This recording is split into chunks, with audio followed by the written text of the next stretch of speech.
Republic TV TDP మధ్య నెలకొన్న వివాదంపై ఏపీ సీఎం చంద్రబాబు స్పందించారు. స్వయానా తన కొడుకు గురించి మాట్లాడిన రిపబ్లిక్ టీవీని మందలిస్తారని టీడీపీ నేతలు అనుకుంటే తెలిసి తెలియకుండా మాట్లాడొద్దని సొంత పార్టీ నేతలకే సీఎం క్లాస్ పీకి షాక్ ఇచ్చారు. పైగా ఇంకోసారి ఇలాంటి తప్పులు చెయ్యొద్దంటూ హితవు పలికారు. దీంతో ఈ వ్యవహారంపై సీఎం రియాక్షన్ ఇప్పుడు ఏపీలో హాట్ టాపిక్ గా మారింది.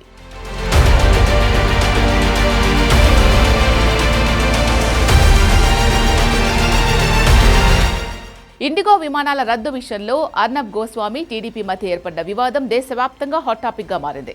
ఈ విషయంపై తాజాగా టీడీపీ అధినేత ఏపీ సీఎం చంద్రబాబు స్పందించారు.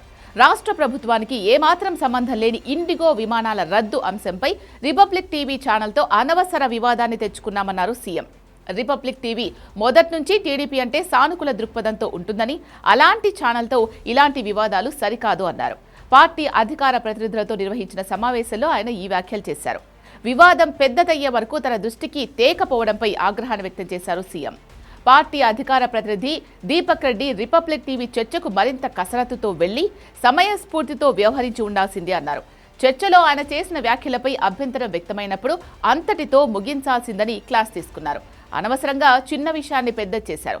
ఛానళ్లు బహిష్కరిస్తున్నామని చెప్పడం ద్వారా వివాదం మరింత పెంచారు అని మందలించారు.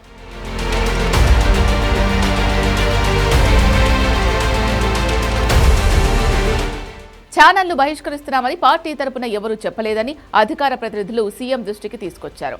అయితే మనం అలా చెప్పకపోయినా వారికి అలాంటి అభిప్రాయం కలిగింది కదా. టీవీ ఛానల్లో ఖాళీ కుర్చీ చూపించి టీడీపీ బహిష్కరించిందని చెప్పారు కదా. పరిస్థితి అంతవరకు ఎందుకు తెచ్చుకోవాలి? వారితో మాట్లాడి అపోహలు తొలగిస్తే సరిపోయేది కదా. అధికార ప్రతినిధులు పార్టీకి ప్రాతినిధ్యం వహిస్తున్నామని గుర్తుపెట్టుకోవాలి. తెలుసో తెలియకో వారు చేసే తప్పులు పార్టీపై ప్రభావం చూపుతాయి. భవిష్యత్తులో ఇలాంటివి జరగడానికి వీల్లేదంటూ అందరిపై సీఎం ఆగ్రహాన్ని వ్యక్తం చేశారు. నేను ప్రతి అడుగు ఆచితూచి వేస్తుంటే మీలో కొందరు ఇష్టానుసారం మాట్లాడేస్తే పార్టీకి నష్టం జరుగుతుంది. ప్రతిపక్షంలో ఉన్నప్పుడు మాట్లాడకుండా ఉండడం ఎంత తప్పో, అధికారంలో ఉన్నప్పుడు అనవసరంగా మాట్లాడడం కూడా అంతే తప్పు. టీవీ చర్చలకు, విలేకరుల సమావేశాలకు ముందస్తు కసరత్తుతో బాగా సిద్ధమై వెళ్ళండి. తప్పులకు ఆస్కారం ఇవ్వొద్దు అంటూ అధికార ప్రతినిధులకు క్లాస్ తీసుకున్నారు.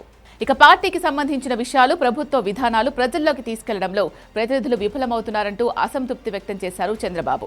ప్రతినిధులకు ఎప్పటికప్పుడు సమాచారం అందించేందుకు 2 మంత్రుల్ని, పార్టీ నుంచి 2 సీనియర్లను నియమిస్తామని చెప్పారు. Party knowledge centre, back office సమర్థంగా పనిచేయడం లేదని ఆ విభాగాల బాధ్యులపై ఆగ్రహాన్ని వ్యక్తం చేశారు.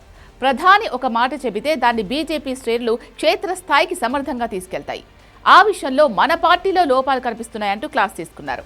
పార్టీ ప్రతిపక్షంలో ఉన్నప్పుడు అధికార ప్రతినిధులు బాగా పనిచేశారు, కానీ ఇప్పుడు మరింత బాధ్యతగా, తెలివిగా వ్యవహరించాలని సూచించారు.